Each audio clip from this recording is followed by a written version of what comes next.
this make sense? Makes sense. You're gonna do first time? Absolutely. All right. Tomorrow morning. Good. It makes a lot of sense. It makes a lot of sense. And you got to be honest with it, okay? All right, let's go to the second teaching. So that was one that we used. Here's another one. This is one I'm actually working on, but it's something that I've experienced, okay? I want to ask you how you keep score. I want to ask you how you keep score. In business today, we have all kinds of metrics. We've got this thing called EBITDA, right? EBITDA is like, what's your EBITDA? I don't know, EBITDA, big EBITDA, right? You know, earnings per share and margin and return on investment. Well, one of the ones that really hit me as I went through our journey was one that's called return on invested capital. What I've done, I've changed it. And I call it return on invested character. Because what I've learned in my business is that the character is the ceiling over time to which we can ever rise to. Okay? And it's mine. And it's my team. And so I'm gonna draw a picture, and I'm gonna fill in the bases here for you. And I want you to tell me if this makes sense.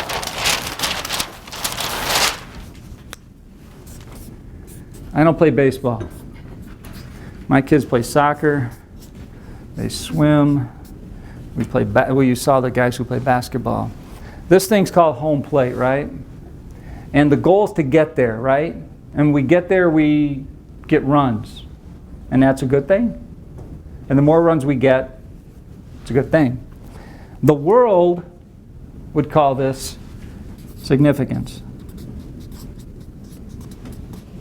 I hope you can see that. But the world would call that significant. Okay? Over here, at first base, I call it self-respect.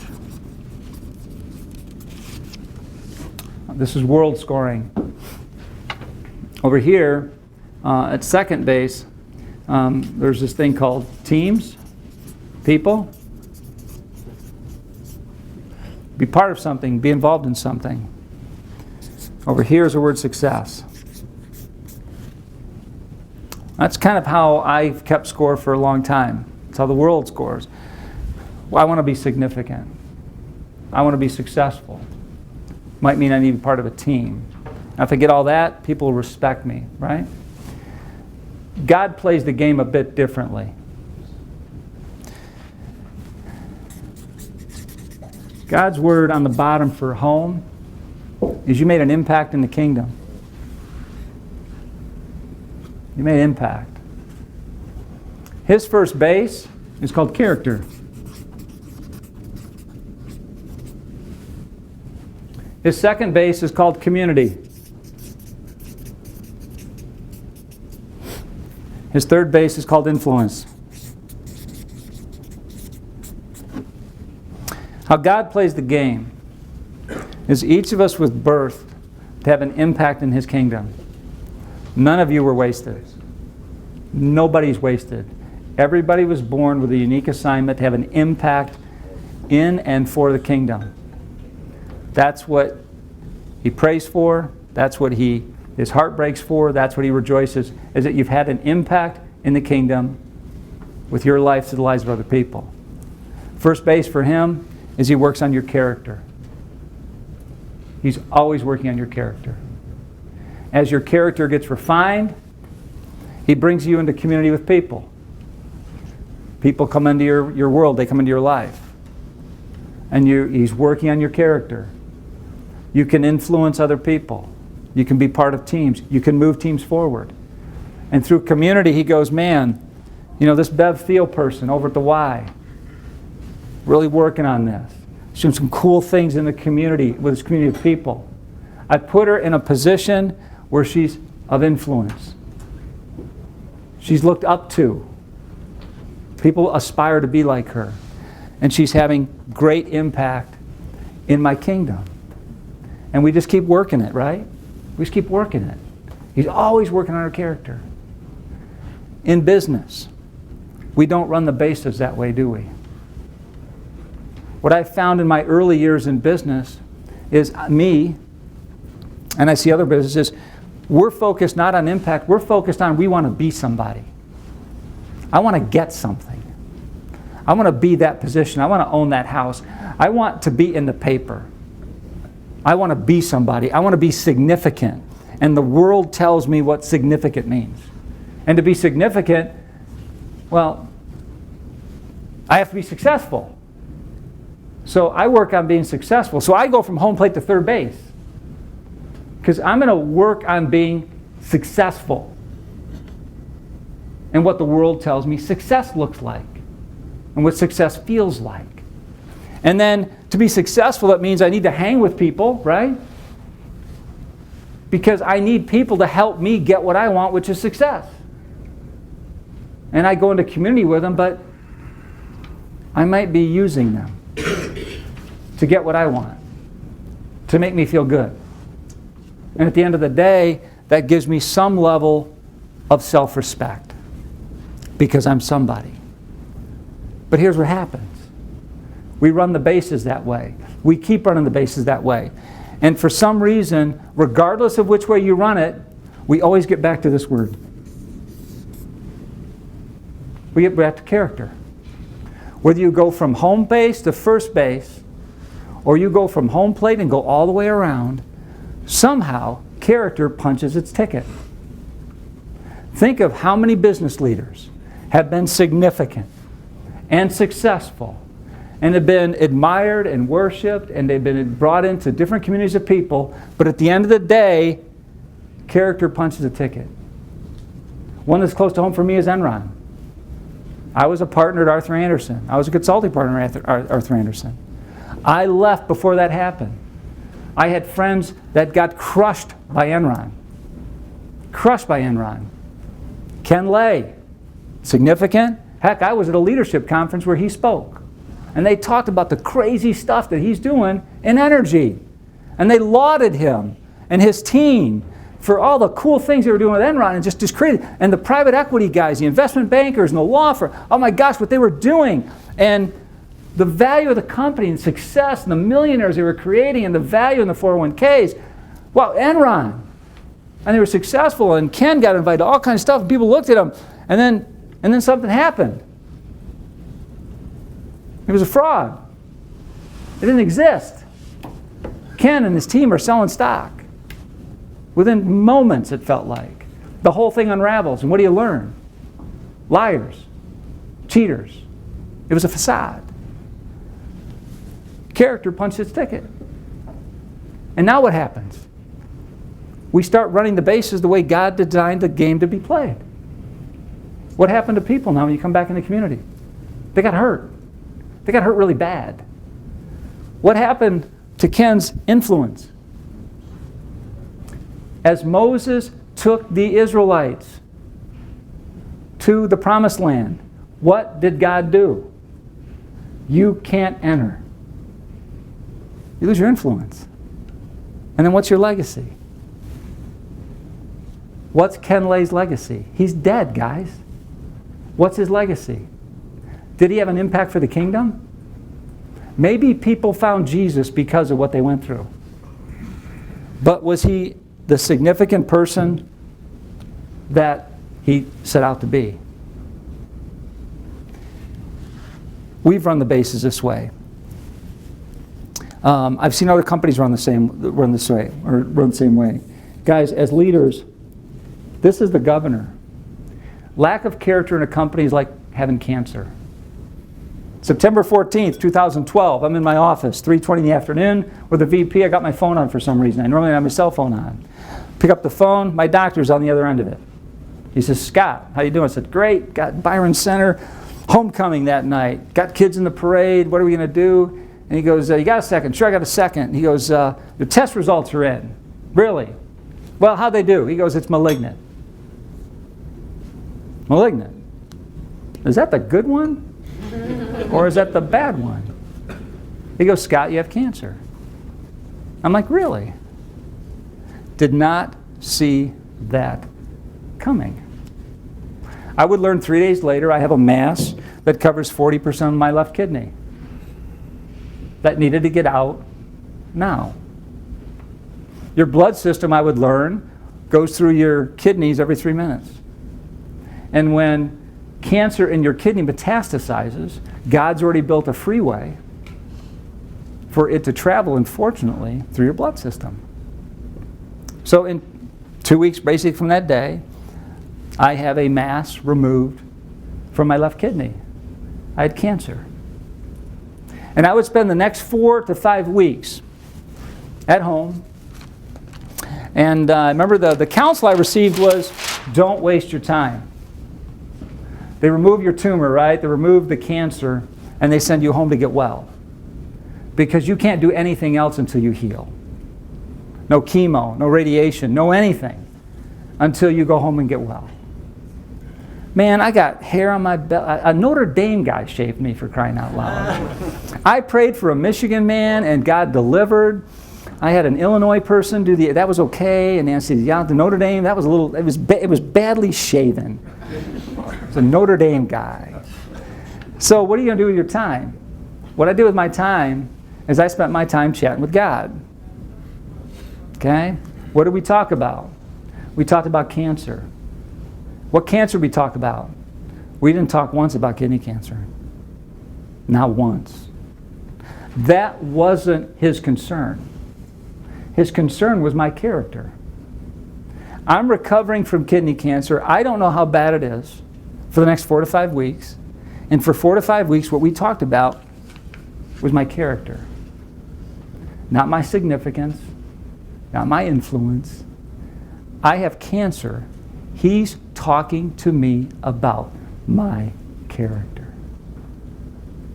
And if he's still working on me when I have a physical cancer, and what he's talking to me about is my character, I think that's what we need to pay attention to in our businesses.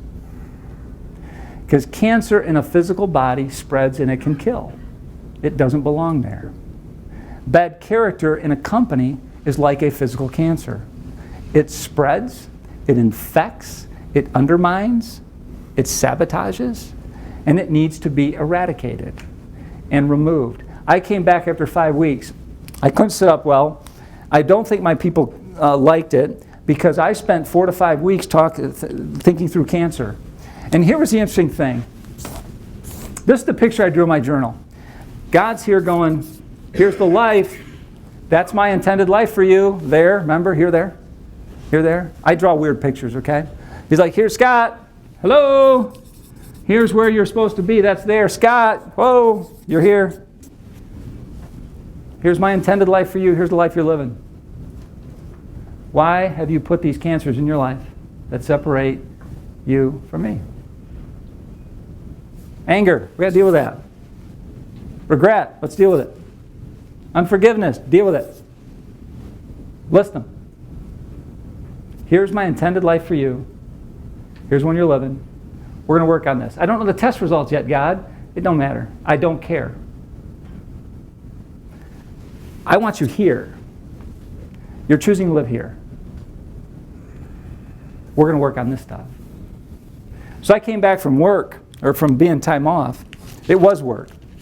It was awesome. If you can spend 4 to 5 weeks with God, sign up. I came back. Issues were now cancer. Everything was cancer to me. Because here's what I learned. Everything was cancer. My cancer, stage 1. 80% of the people would live, 20 would not. Stage 2, I think it was like 65 would make it, 35 would not. Stage 3, 40-something would make it, 60-some would not. Stage 4, 5% would make it, 95 wouldn't. We do the same thing in business. I started to look at issues in business, character issues in business, issues in business. I said, you know what? Issue comes in. We avoid it. We avoid it. Don't deal with it. I don't want to touch it. We avoid it into stage 2 cancer. Inventory problem. Bad employee. Could be someone's coloring way outside the lines in your business. We avoid it. We hope it. After avoidance, we cheerlead, right? We cheer it. It'll get better. It'll get better. We'll encourage them. We'll encourage them to get better. And right now it's in stage 2. Stage 3, we hope. Right? We hope.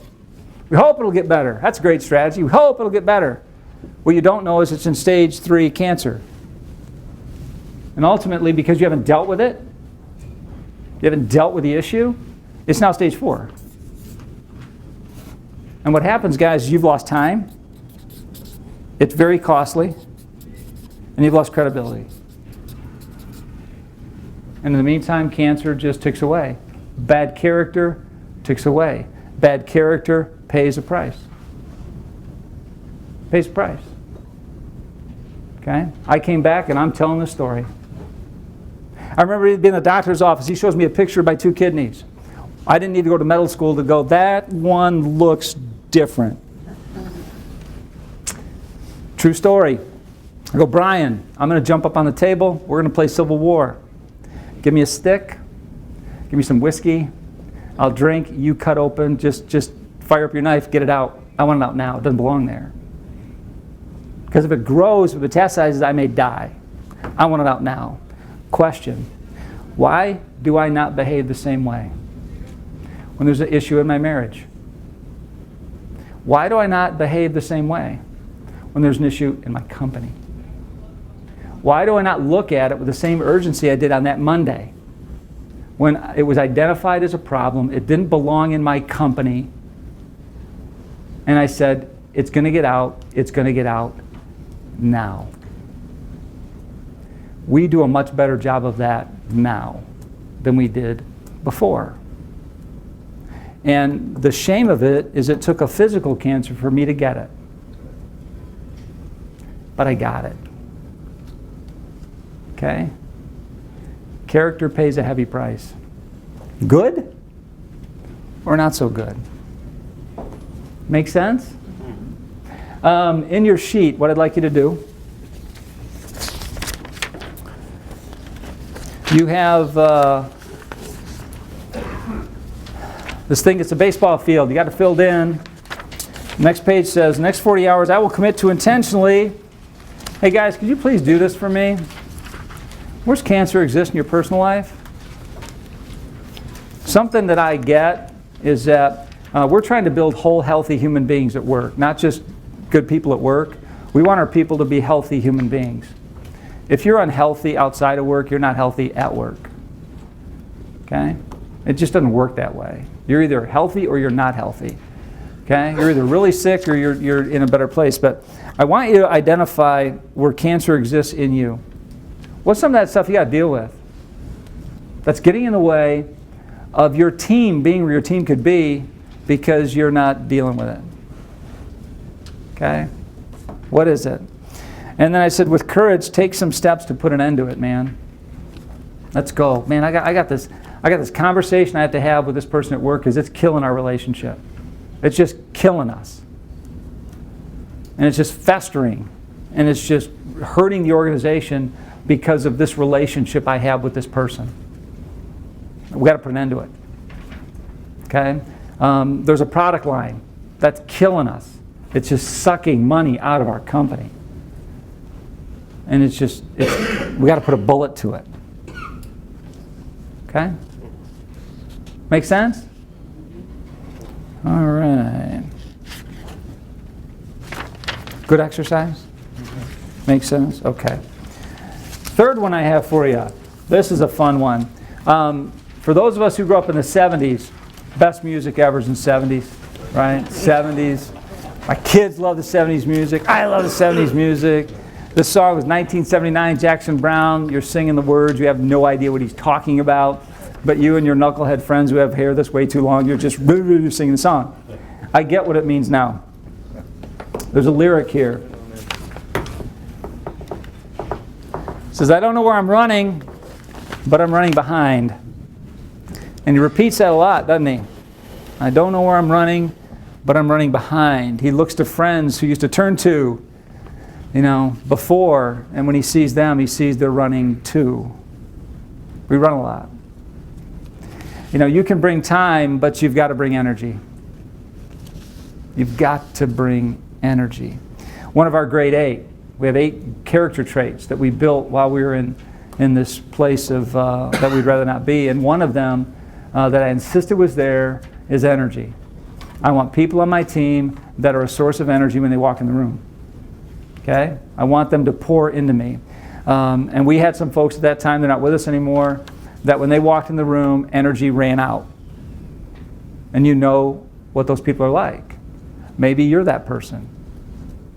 Okay? Maybe you're that person. That when you enter the room, people go, great. Energy leaves. I'm that person at times. Probably more than I want to believe. But I want to be around people that breathe into me. And I want to be a person that breathes into other people. Okay? And so this is a pretty simple exercise. Question is, are you a depositor or taker of energy in the lives of other people? Because we need leaders that are given, they're pouring energy into other folks. At your table, okay? At your table, I want you to fill this out. The top one, the first one you should have, it says energy and it says fillers. Okay? I want you to ask yourself as you go through this, when energy is coming into you, and you're just like, man, I'm in a good place. Where are you? Write it down. Where are you? When energy is just coming into me, where are you? So write it down. Where are you?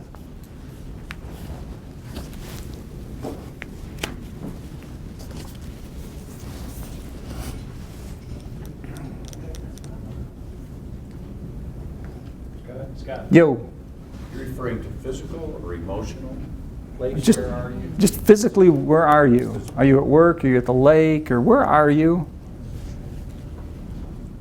And right next to that is, what are you doing? For me, being here is a big filler for me. I enjoy this. It's a filler for me.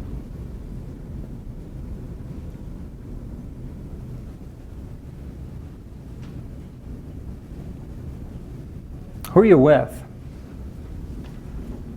How do you feel? Okay, now take a couple minutes at your table and just tell people, where are you? What are you doing? Who are you with? How do you feel? Okay, take a few minutes to just chat about that at your table. Bring you guys back in here. My guess is not everybody got a chance to share, so you can share on the next one on the drainers. Oops. Okay. Man, that center table's having fun. Doug. Well, bring him in. Bring him in. We're gonna continue. Doug's got a lot to share. He's having a good day. Good day. I was just going to apologize to him that I didn't want to leave without saying that. That's incredibly vulnerable of you, Doug. Yeah, and I'm willing to say that to you so that Yeah. most of the people don't think that I'm dissing you by walking out. Yeah, Doug really blessed us. He came for the morning and said, I got to stay for more. And that's pretty cool. So I'm just going to pick on a couple tables. This table here, what was a filler? What's a filler for you guys? Could have been anything. None. Great. I want to be on that table. What's a filler? Being with people. Any place Being I with can be people. Any place you can be with people. Zatko, your table. What's filler? A lot of it was being out doing things as far as nature, whether it's hunting, fishing. Okay, being out there and stuff. Okay. Back table. We kind of talked about filler being present in the moment, not looking at the next Filler being present. Being present in the moment. You know, guys, when you're leaders like you guys are, there's tremendous, there are people that want you. They want your time. And what they really want is they want your energy. And so what you have to do is just recognize seasons of life when you need a bunch of stuff poured into you. Okay? So you can stay full. Let's go to the next one. Running on empty. Drainers. Same drill. Where are you? What are you doing? if the people that drain you are sitting at your table. I'm just saying. I'm just saying. Use a different name, a code name, and wink at the other people. Okay? And how do you feel? So we'll do this quickly. Go. But what's the stuff that just sucks life out of you?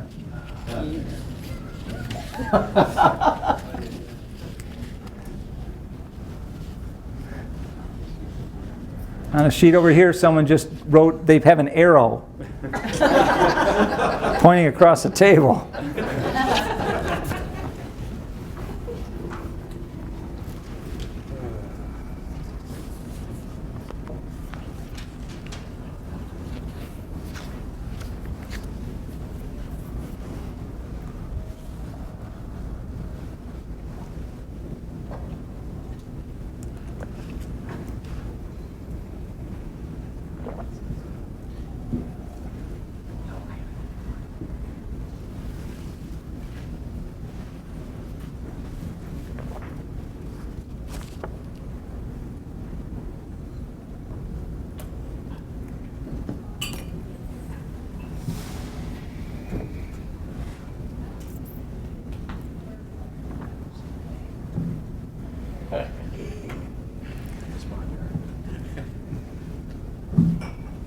Man, we have a couple people that have just turned the page over and they're still going.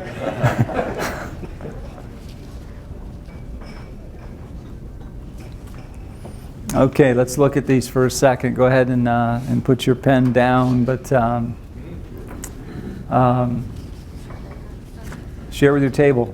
Those folks who didn't get to share last time, just take a few minutes and what are those things that just kind of, they're just tough. They suck the life out of you, okay? Okay, let's bring it in. Let's bring it in, bring it in. Okay. All right, listen back up here. All right, who would, team seating. Team seating. What were some of the drainers? The common theme seemed to be work.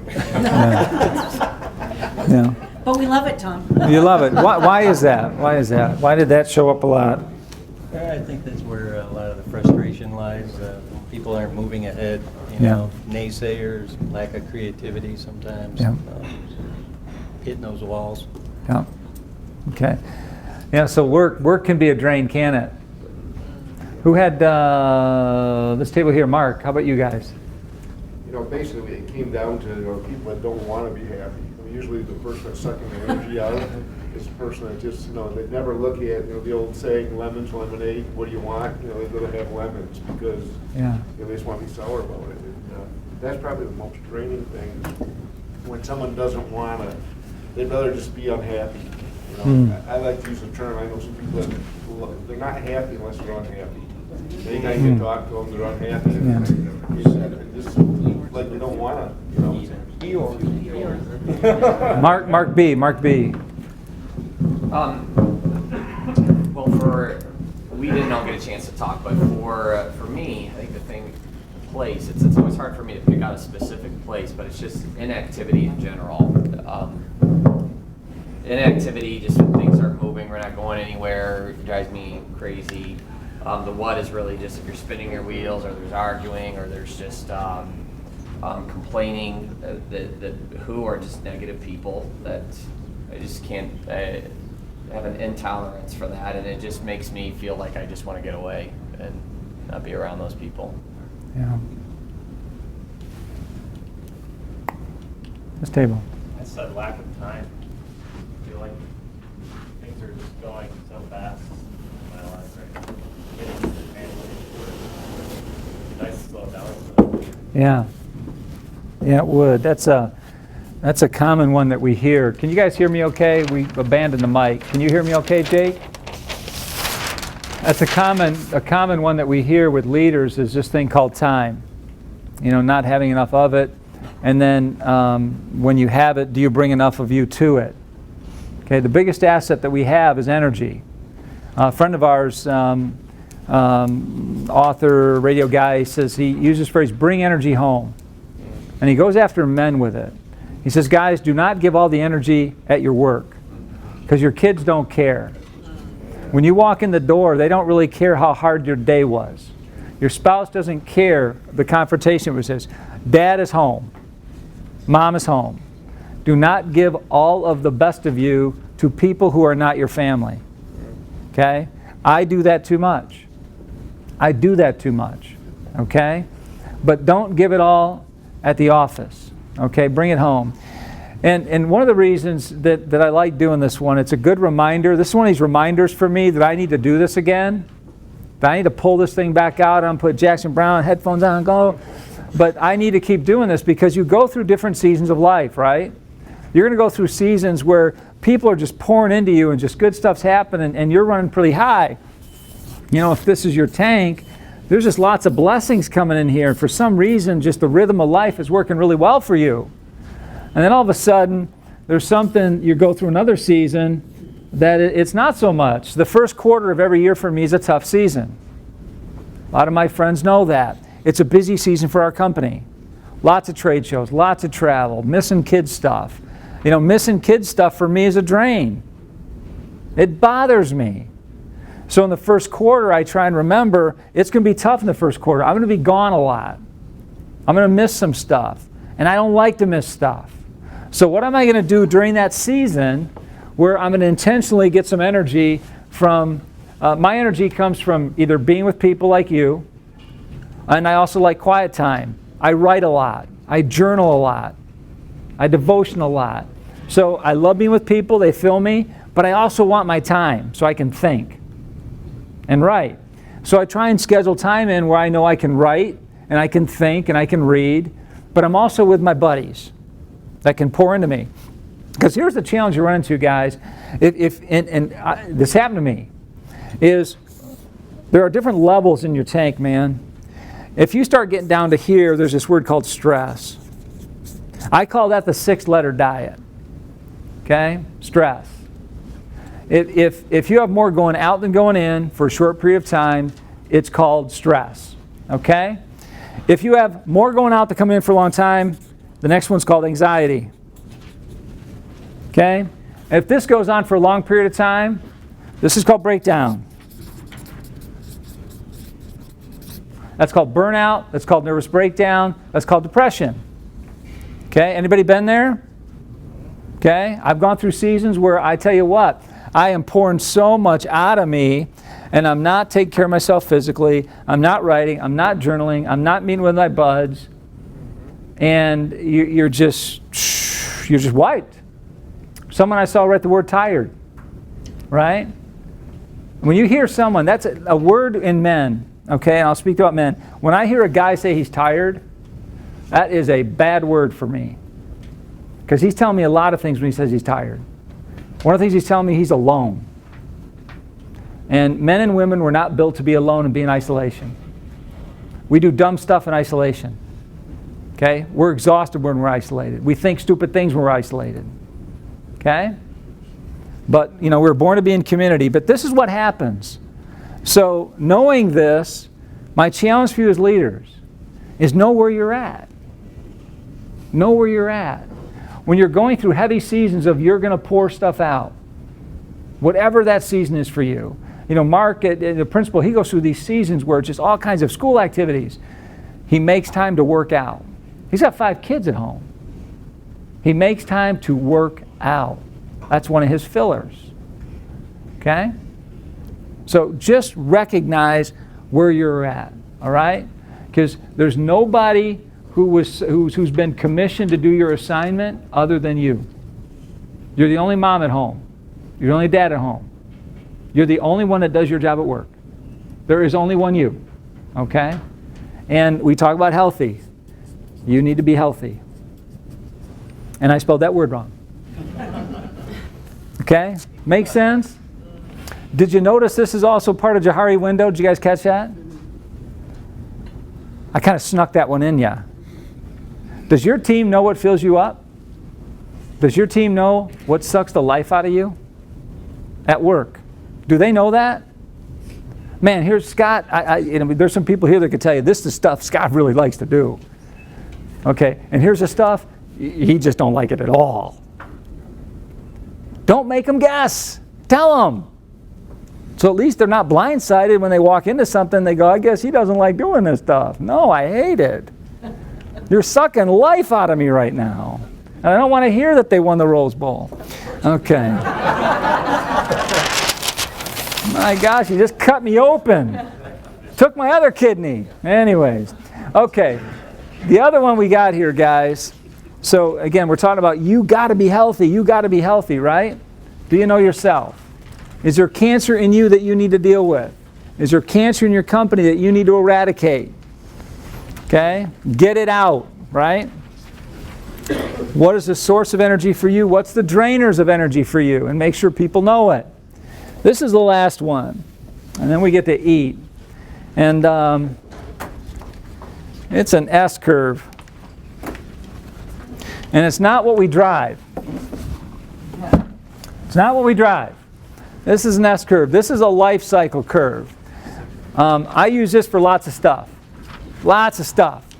At our national sales meeting, 50 people. I'm like, okay, we're going to talk about you. We're going to talk about why you. We're going to talk about why you should be on the team. We're going to talk about whether you're distinctive, whether you're staying relevant. Okay, why you should have a voice into the business. And we're going to use a product life cycle curve to do that. And they're like, oh, this will be interesting. And so here's how this works. Everything is born and everything dies. Okay? And that includes you.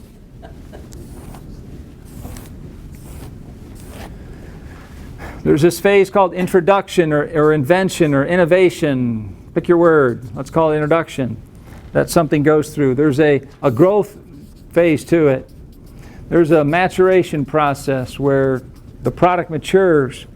And there's this thing called decline. We have strategies in business for products as they go through these, right? Right? And we're introducing here, so we're spending a bunch of money here. It isn't returning yet, but we spend a bunch of money. Then it grows. We hope it grows. Sometimes they don't even grow. I've done a few of those.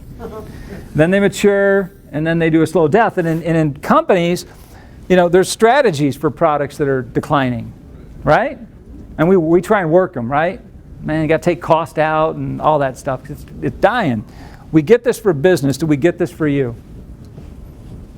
And my question to my team, my question to you is, where are you?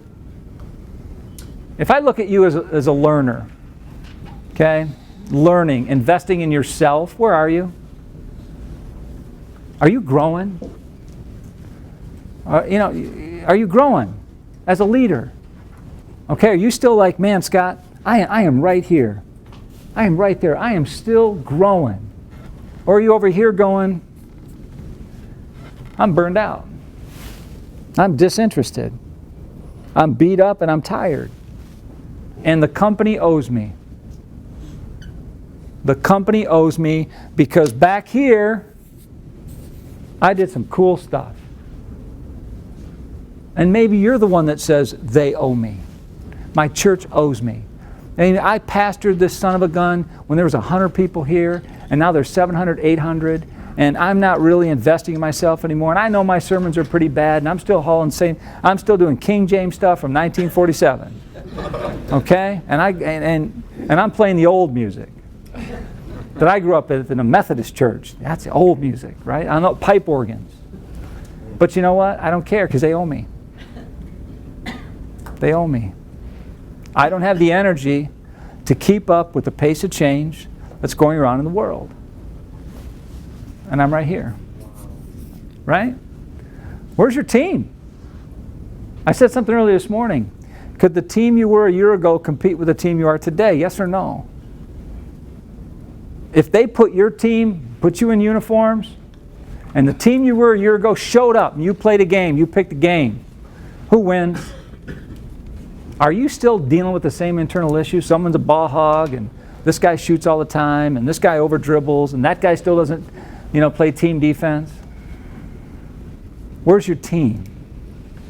Is your team growing?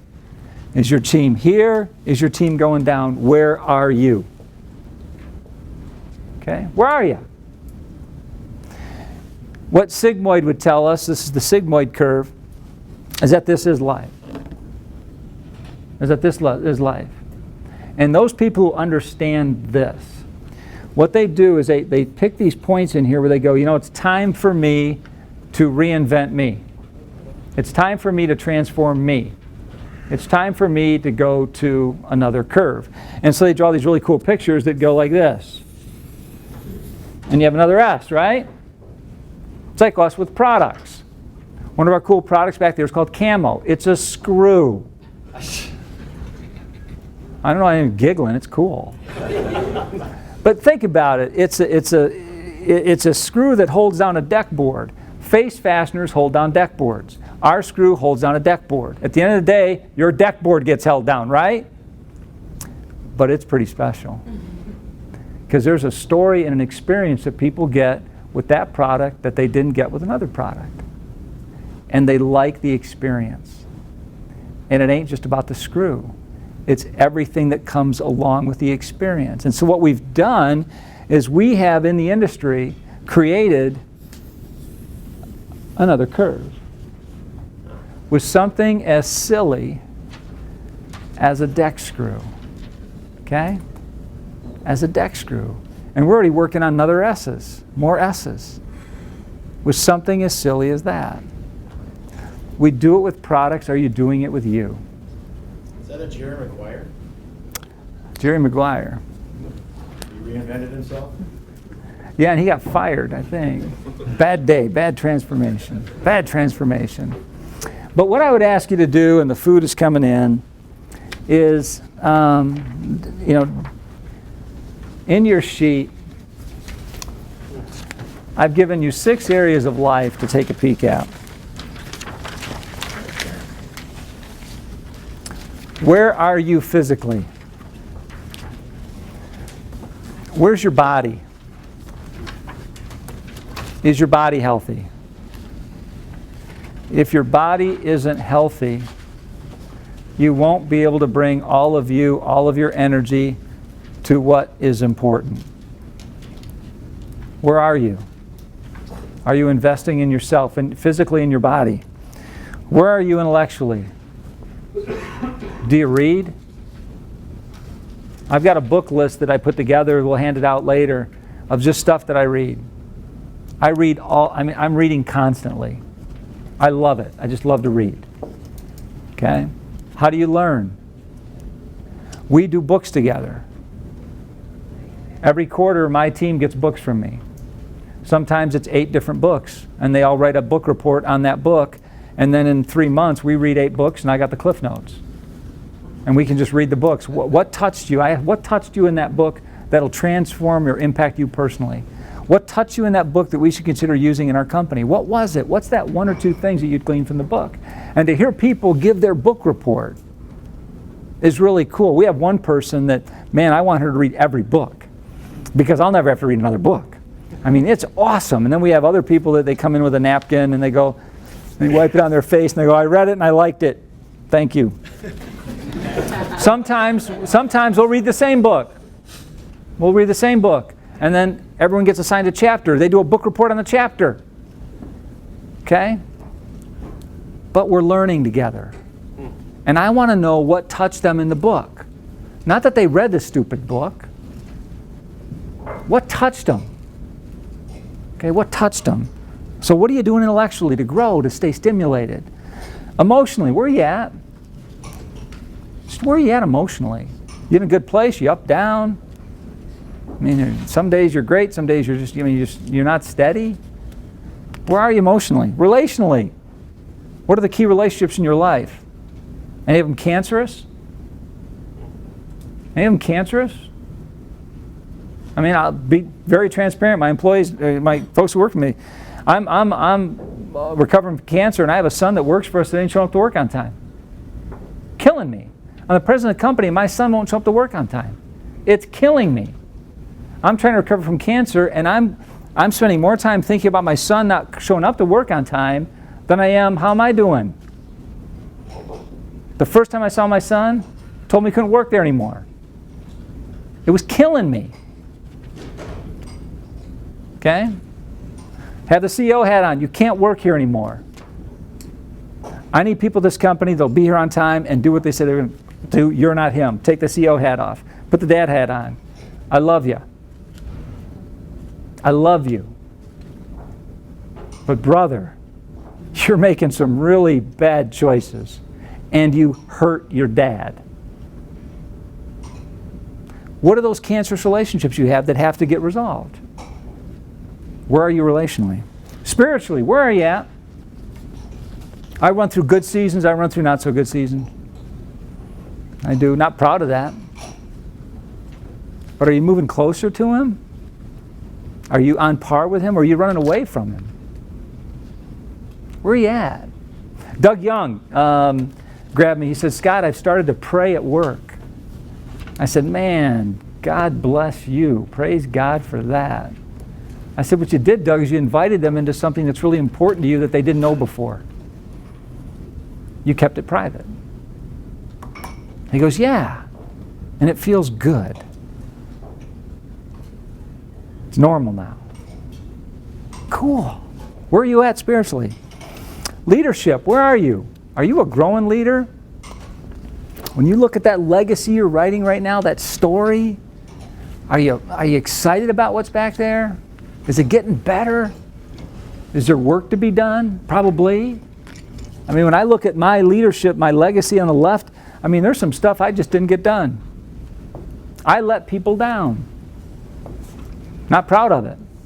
On the right-hand side, I have hurt people. It's that empathy thing. There are probably people who go, I wouldn't sign up for him again. Here's what it's like to be on the receiving end of him when things aren't going very well, and I don't like it. Okay? It's part of my legacy. Okay? But also, as you press ahead, go, I'm learning. I'm learning. Okay, I'm learning. So, this 48-hour thing again. 6 areas. Just give yourself a grade. Love for you to share it with someone. But if you look at the physical side, where are you at? Are you maturing? Are you growing? Are you declining? Where are you at? And what are you going to do to fix it? Okay, if there's fixing to be done, or maybe it's just, man, I'm killing it. I'm going to bring someone with me. Intellectually, where are you at? Emotional, relational, spiritual leadership, where are you at? And then invite somebody in. Did you notice this has more Johari window stuff to it? Have you figured that one out? You guys are quick, okay? But this is the kind of stuff when you look at where am I and do people know where I'm at? I mean, these are the kinds of things that you talk about. Man, that John Lauder, holy cow, does that buddy love to read, to learn and to grow. Holy cats. And that's important to him. It's important to him. But I know he's struggling over here. So how do I help him? Because part of my job is to make John great. That's how to help him. Okay? So that's our S-curve stuff. Are you growing? Lunch is almost ready. I'm going to drain the tables real quick. And I'm going to ask one question. You guys speak up at the table. Give me one takeaway from this session we just had. One takeaway. Okay? Jake, let's start in the back with you. What was one takeaway? What's that? Why is that one so important to you?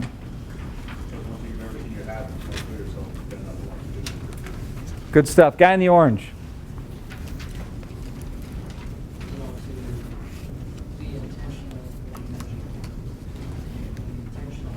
Be intentional with energy at home. Why did that one touch you?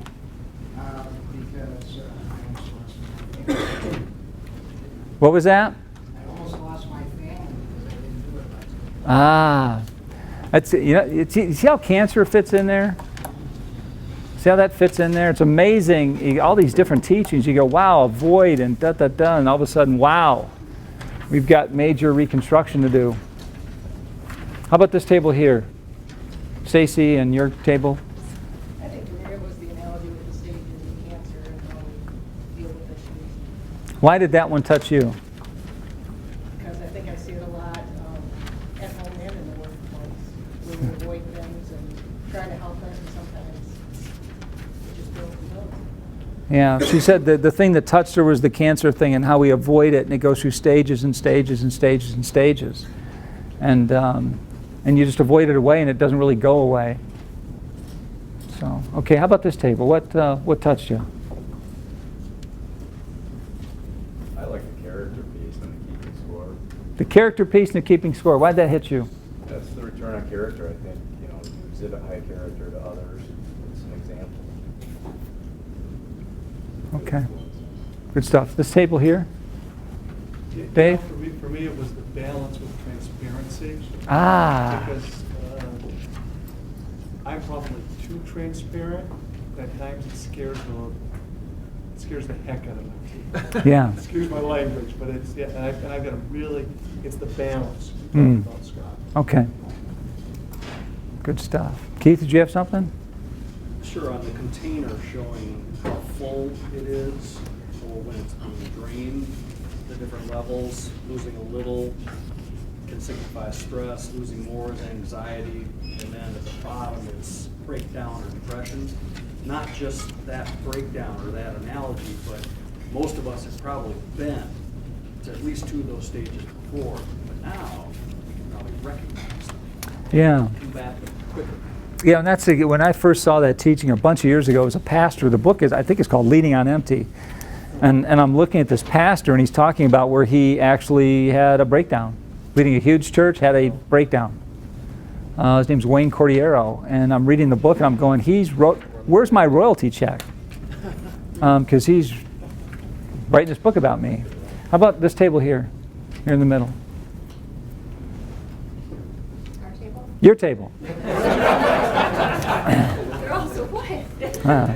I loved everything. It was great, but I guess my biggest takeaway would be the heading. It all begins with me. Mm. A lot of times we want somebody else to push forward or make that hard decision or be the change and initiate, but we're accountable to make it happen ourselves. So Yeah. for me, that's what I live at home. Okay, good stuff. Raj, how about your table in the back? I think the idea of running the base paths from home first versus home to third Uh-huh. really stood out for me. Did that make sense? Why did that strike you? Character over comfort. Mm. Thinking there's an easier, softer way. Yeah. Rather than choosing the right way, which is a more difficult way. sometimes. Yeah. Yeah, that was a crazy one for me as I was recovering. And it made sense afterwards, because when I went through a physical cancer, it's like God said, I already got that one covered, don't worry about it. I put a Michigan man in the office, you're fine. He did it. He watched the Big Ten Network, ate a sandwich, and removed something from me. But that brings you in unity. That brings a closeness. It's like you're down here, and something that you have no control over brings you closer to Him. And it's the character stuff that He cries over. That's the stuff that breaks His heart, because that's the stuff that you're going to and finding comfort in instead of Him. And that's the stuff that robs us of the performance in business that we'd really like to have. Yeah. And it robs you of the life that He would like to have for us. So, with cancer, I don't want to get off on that one. If I had to go through it again, I'd sign up in a heartbeat. I'd do it again.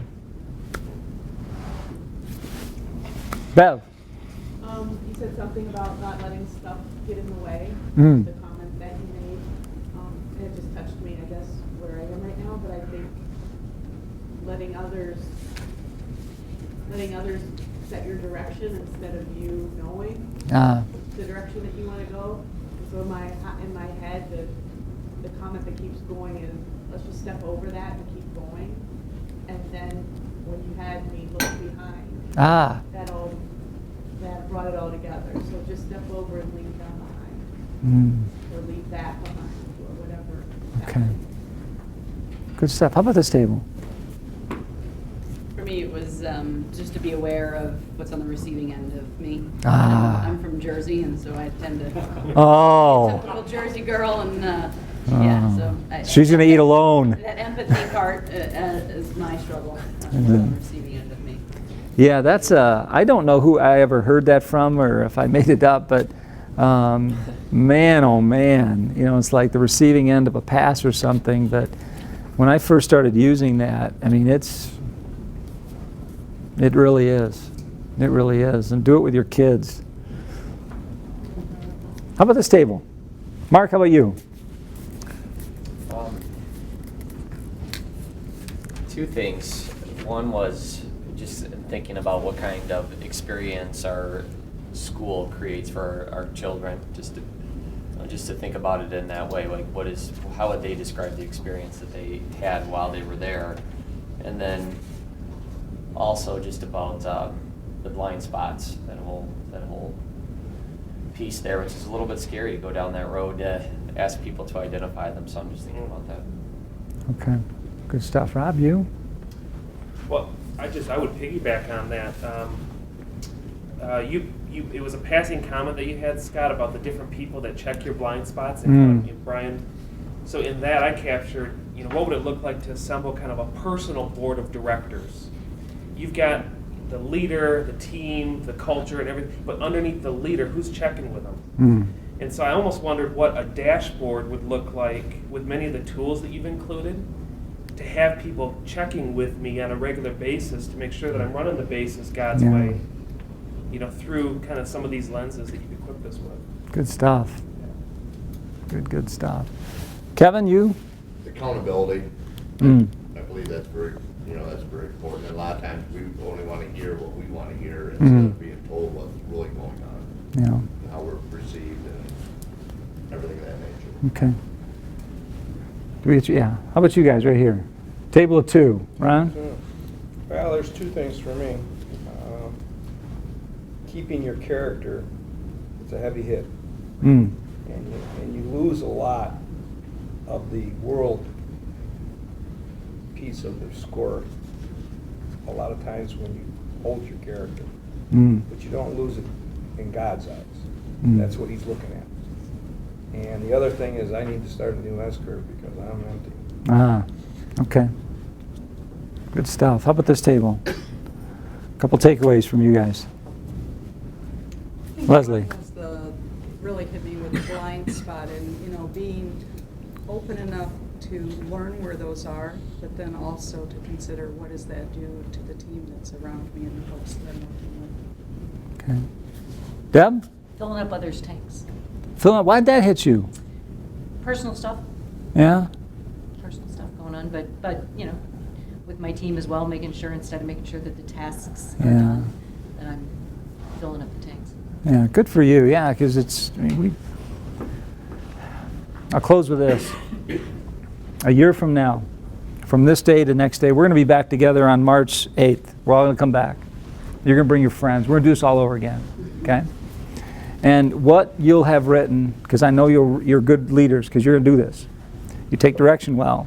Is you're going to write a story from this day to that day. And you're going to capture it by month. And you're going to go, in this month I poured into this person. Okay? And people that have come into your life will also write stories too.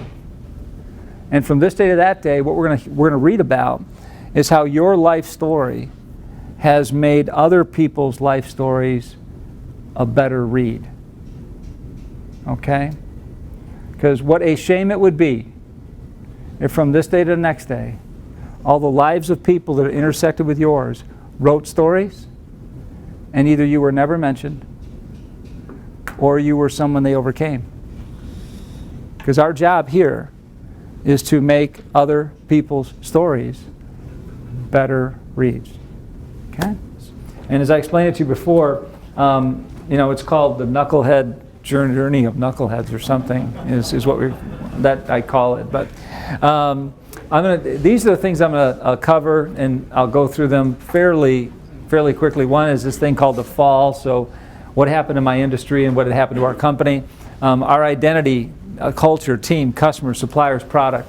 These are all things that have changed substantially since 2009. So we're in 2014, but has changed since 2009. Some of which was already happening. And then we simply accelerated it once we went through this season. Okay?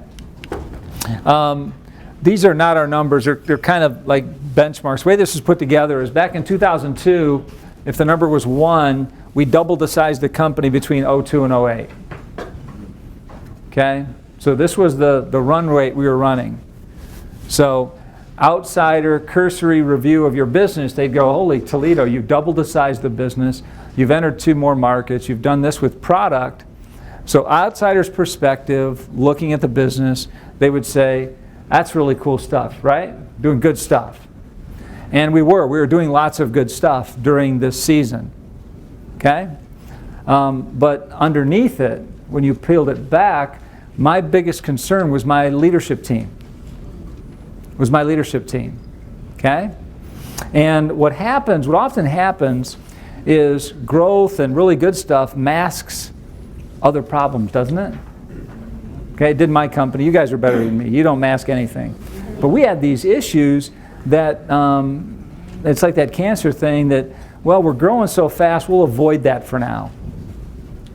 Or I can put up with that for now. Because there's all this other stuff that's going on, and so, well, it's not hurting us too bad, but underneath it, it was killing me.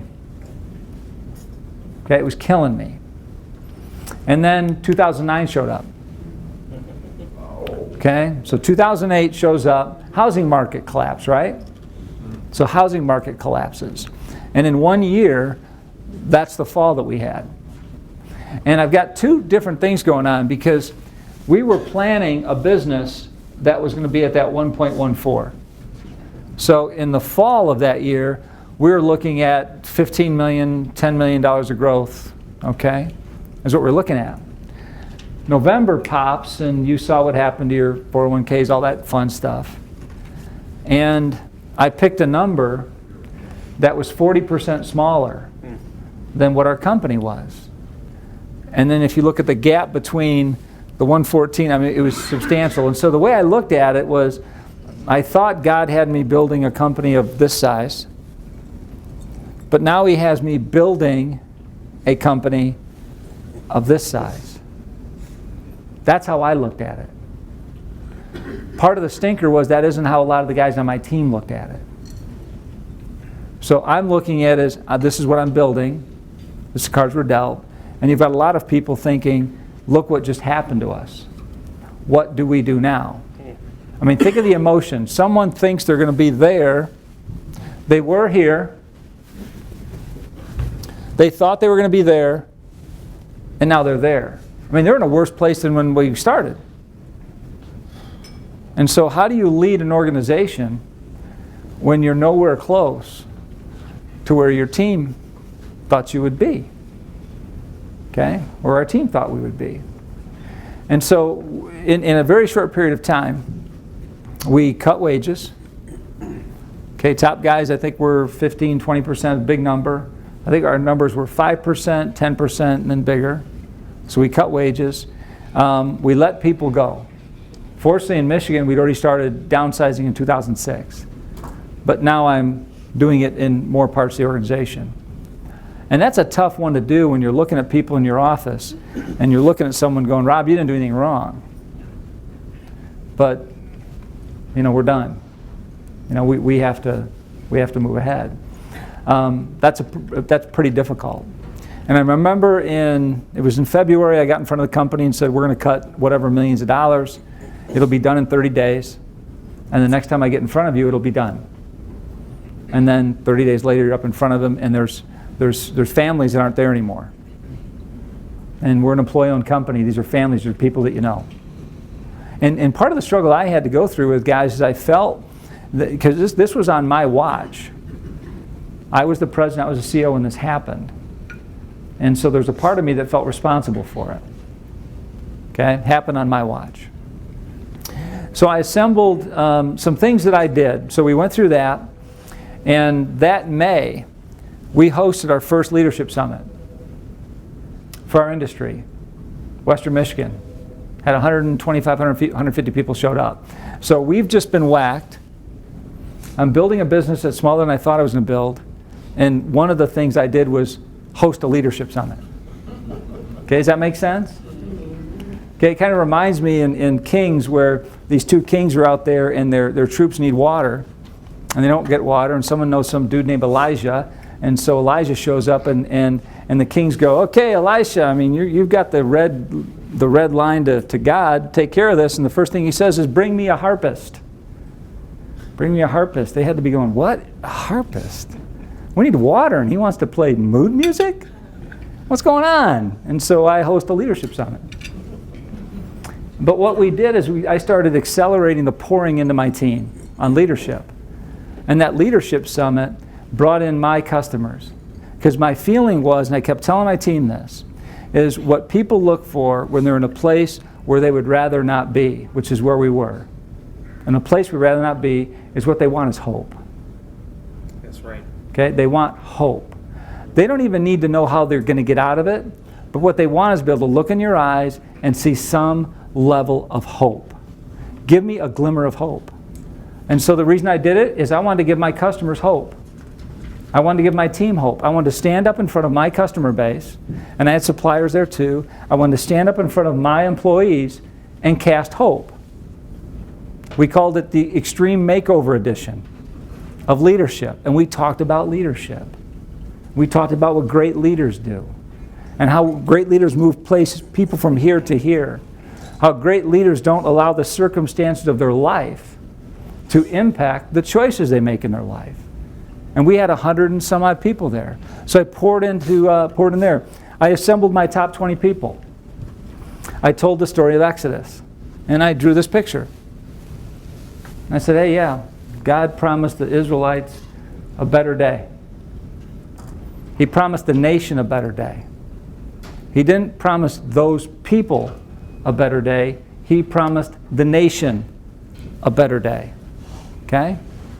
We don't have a promise. God isn't promising our company a better day. Okay? And the lessons that God took those people through was trust, right? God, trust me. I'm going to move you from here to here. You got to trust me, and they didn't. And so we talked about trust. You know, we talked about how did the Israelites spend their time when they were in a place that they'd rather not be. And we opened up the good book. And just all of the examples of how people misbehaved. I mean, this is God. God promised them a better day. And He wanted them to spend 2 years getting Egypt out of them, right? Get Egypt, these are unruly slave people, get Egypt out of them and have them trust Him. And they didn't. And we see people misbehave. And we use this. We talked about the voices in the desert. The if only attitudes versus the in spite of. If only the housing market hadn't collapsed. If only my customers weren't going out of business. If only my 401k didn't go this way. And we want to change that from an if only language to in spite of the housing market going down. In spite of your customers being in a funk. In spite of this, in spite of this, in spite of this, we're going to make magic. And so we're going to spend our time in this place productively. And my challenge to my team was how we use this time in a place we'd rather not be will determine when we get out, the condition of how we get out, how long we stay here. And then I'm looking at 20 faces, Stonewater Country Club, and I'm going, guys, I got news for you. Look around the room. Not all of you will be here next year. Not all of them who came in the desert left the desert. Not all of you who came with us here will be this when we get out. Some of you can't get up from a punch in the face. Some of you will jump ship and go someplace else. Some of you, we just aren't going to want on a team. That was my pep talk in January after this whole thing did. That was the pep talk. Just trying to be brutally honest with my team. I think Brian was even at that one when we gave that message. Here's where we're going. Put your coat on and leave the room, or stay here. But here's where we're going. And so that was kind of the tough stuff. But things we had to change. We had to change identity, who we were. You know, we were a building material distributor. We need to change identity. We need to change culture.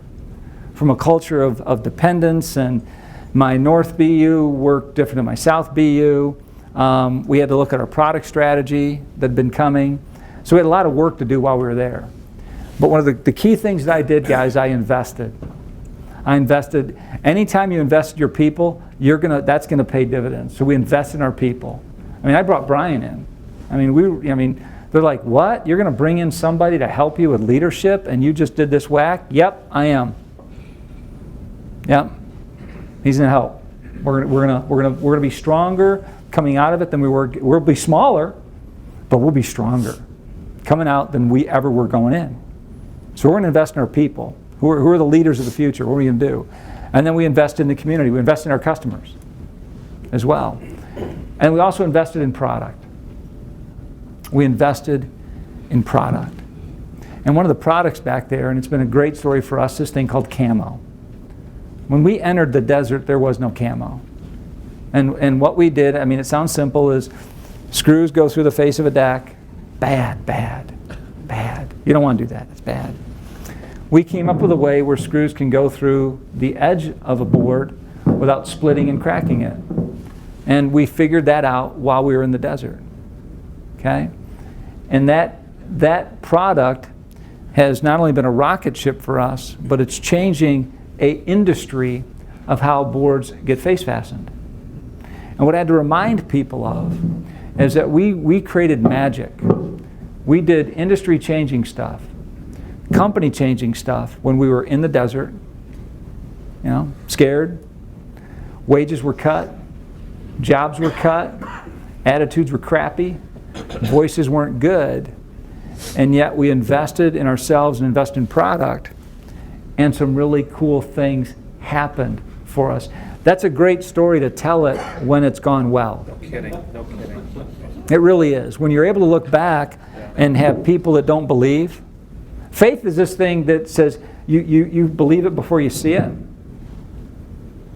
You believe it before you see it. That's that thing called faith. And so we started inventing product. And again, I said it earlier, the products on the back of that table, some of them were not here when we went into the desert in 2009. And more than 50% of the margin dollars of our company come from what's sitting on that table. And they really weren't there in 2009. Okay? Couple of things that we had to change. Culture. Casual, relaxed. We're employee owned.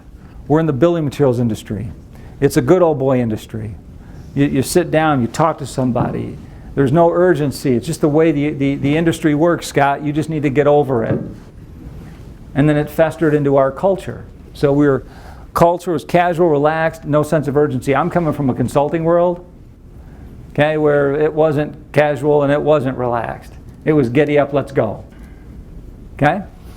IWII, it is what it is. You guys ever heard that one? It is what it is. Hey, it is what it is. What do you mean it is what it is? It just is what it is. Meaning I'm a victim, I can't change it. It just is what it is. Standards, question mark? I would get feedback from people that would tell me my South business was different than my North business. Scott, the further you are from your company, you are a different company in the South than you are in the North. And we don't like what's going on in the South. Okay, you're a different place. That doesn't work. Doesn't work. If only, man, we have this if only. No, you go create your own magic. Okay? We don't always choose our circumstances, but we can choose how we respond to our circumstances. And the first thing you choose is your outlook, your attitude. Okay? Low trust. I had people I didn't trust on my team, and they knew it. They knew it. And that's a tough environment to go through change with. So we were, grew almost to 100% in a short period of time, and that's what I was dealing with. I mean, that's what I knew was going on under the hood that I was trying to wrestle with, and now we fall. 13, what's happened in this time? We have a heightened understanding. There's a greater sense of urgency. Is that fair, guys? Is that, yes? Yes, absolutely. That's the right answer. That's the right answer. Thank goodness. I won't allow this. This ain't going to happen. I'm not going to allow this. Okay? I'm being told just cut this thing. Okay, standards, question mark? Standards, yes. We are going to, when you look at a brand experience for my company, you should see a consistent experience regardless of where you trade with us. I want a consistent brand experience when you engage with my company, regardless of product, regardless of individual, and we're getting there. In spite of the garbage that happened last year, man, do we have a great year ahead of us. I want the in spite of language to be there, okay? And not some victim language. Improving trust. We're getting better. We're not all the way there yet. We're getting better. We're getting better. You know, it can be difficult to invite people into your team that have low trust because of things that happened to them when they were growing up. I had a guy who was 50 years old on my team. He's not with me anymore. He would get 5 A's on his report card, and he would get an A-, and his dad would whack him on the A-. He would clean his room, and there'd be one shoe out. His dad would only see the one shoe. This kid grew up with that. His dad graduated from University of Michigan and got his master's. This kid went to State. Okay, it's funny, but it's sad. And when you deal with this guy, and yes, no question was 7 paragraphs. Why? Because he had to cover his butt. He wasn't good enough. And then you get this guy on your team, and you have no idea why he doesn't trust people. You have no idea why he deals with you in the manner he does. And then I give him an award. We're coming back. I give him an award. He pulls his car over on the side of a road. He's talking to me. He's crying on the phone. He says, I can finally trust you. I'm like, what are you talking about? I can finally trust you, and the story comes out. And you're going to have people like that on your team. That there are things that have happened to them in the past that they just might be low trust people. Okay? But we're getting there. We're getting better at it. We're getting better at it. I really like where our culture is going. One of the things we did with our culture is we came up with this thing called the Great 8. I don't know if that's on a screen. Okay, it's not.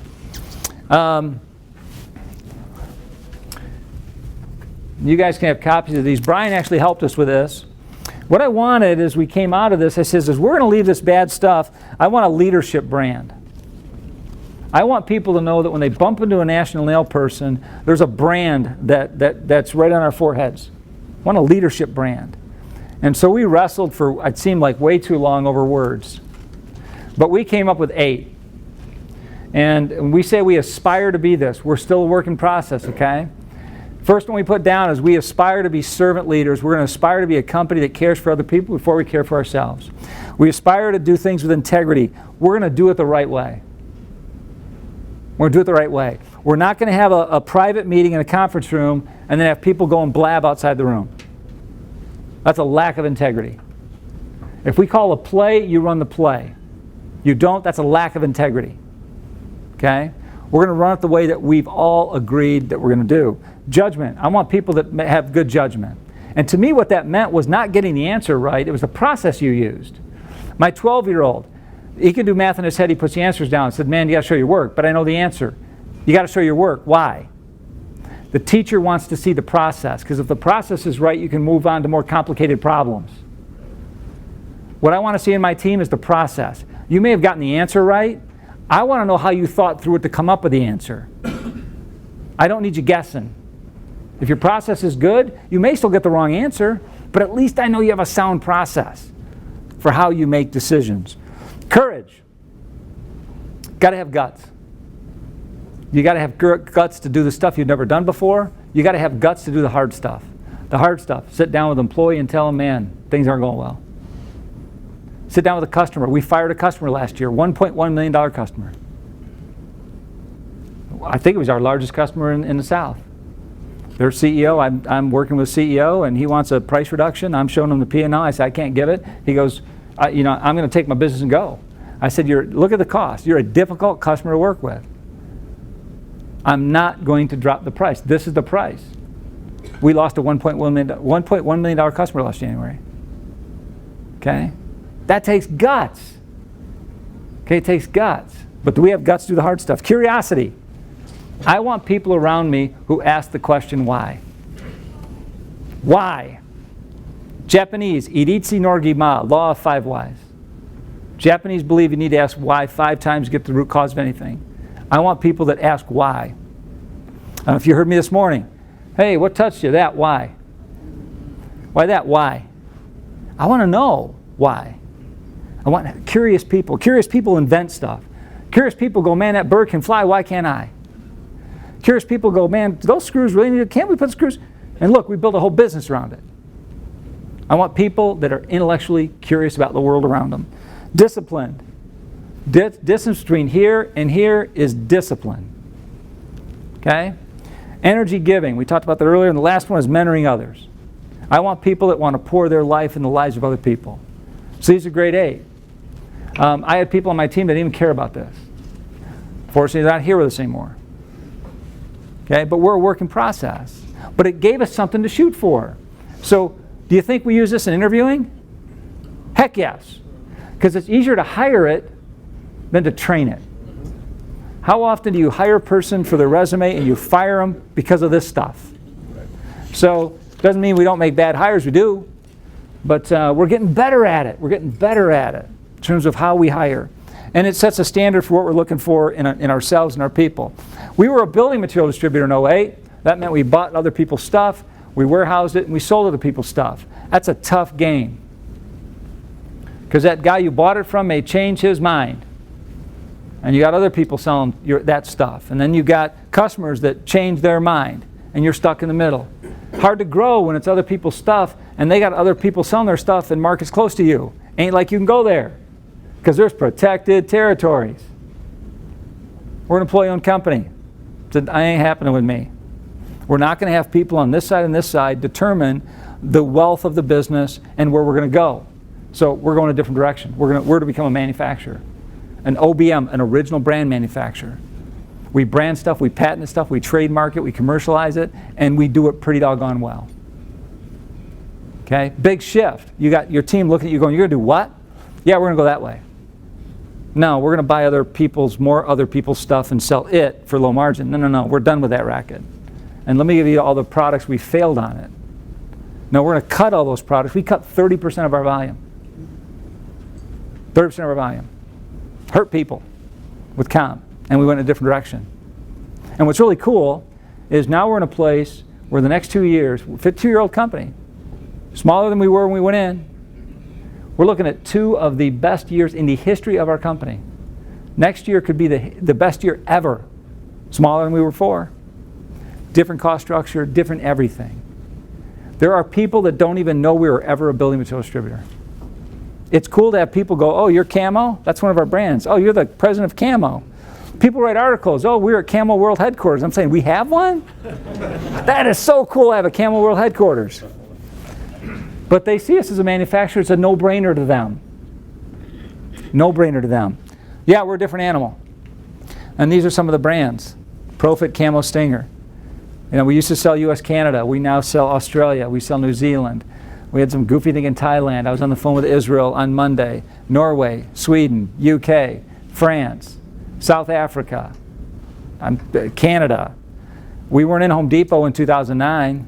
I don't know how many we're in. We're in a lot. We're doing a 1,200 store launch with Lowe's. Lowe's wasn't even on the radar for us in 2009. We're in all the Home Depots in Canada. We're now entering all the Lowe's in Canada. The largest home center in Australia is Bunnings. There's the Home Depot of Bunnings of Australia. We're in all the Bunnings stores. Didn't see it in 2009. Never would have predicted it. Okay, but we're growing coast to coast. And it is fun. In the paper last night, there was some article. I had to look twice at it. Oh, I don't know where the paper went. It said something. Here it is. It said, wood company to sell Wyoming nailing tool. Apparently that was about us. Because my parents called me during the day and they said, hey, you're in the paper. I said, oh, cool. What did it say? Oh, it was really good. They quoted you. Quoted me. Never called me. That's cool. Wonder what I said. I hope it was good. Because I wouldn't have said I'm a Wyoming nailing tool company. Because I'm not. I'm a brand manufacturing company that creates really cool stuff. But we just announced a partnership with Universal Forest Products. Second largest treater in North America, who thinks my company is cool. Okay? Never saw it coming in 2009. These are some of the brands. We're pretty proud of them. These examples, who we sold to in 08, who we sell to now. Who we traded with in 08, who we trade with now. These are suppliers. So those were the 5 or 6 countries then, now. So this is who we source from. Eastern Mississippi is who we were, now we're all U.S. Our customer base was lumber yards, roofing wholesalers, and hardware wholesalers. Today, Lowe's, Depot, and Menards. We're in all the Menards stores. We got more stuff coming down the pike with Menards. Lowe's loves my company. We have a 1,200 store launch going on with Lowe's right now. So, and we got more coming with those guys. Lumber treaters, we sell other manufacturers our stuff. Other manufacturers like our stuff so much they want us to make our stuff for them under their name. So that's kind of cool. Other channel, online company you're going to see, lumberyards, roofing wholesale, hardware wholesale. We're looking at business opportunities right now that are about the same size as our company. Okay? We don't have that if we don't make a move in 08 and 09. But we have it now. Okay? We have it now. My lessons learned, and I'll wrap it up. Pick the who first. Regret hurts. Regret hurts. Okay? I've invested in some people that really hurt. Okay? So pick your who first, because you lose time. Okay, you lose time. Don't rob others of chance to grow through failing. My tendency is, if I see someone struggling, I pick it up. Okay? Getting away from that. Getting away from that. Make sure you allow other people to fail. Okay? It's a great lesson. Okay? Fail a lot. Faith believes it before you see it. I opened my journal to my team back in the national sales meeting. I said, October 3rd, 6 a.m. in the morning. And I read them some stuff in my journal. Two of the things in the journal on that day. One of them was this. Faith believes it before it can see it. I see things in my head way before I'm there. I live there way before we get there. And something else I wrote on that day was, how many opportunities do you have in a business career to invent something that nobody else has done? And we've got a couple products that we've invented things that nobody else has done. Don't take it for granted, because not all companies do it. Okay? Not all companies can do it. My family is more important than theirs. I was killing myself.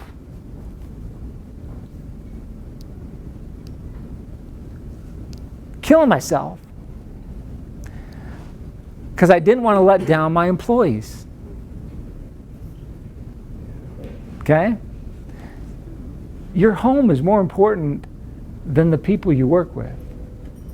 They're important. They're really important.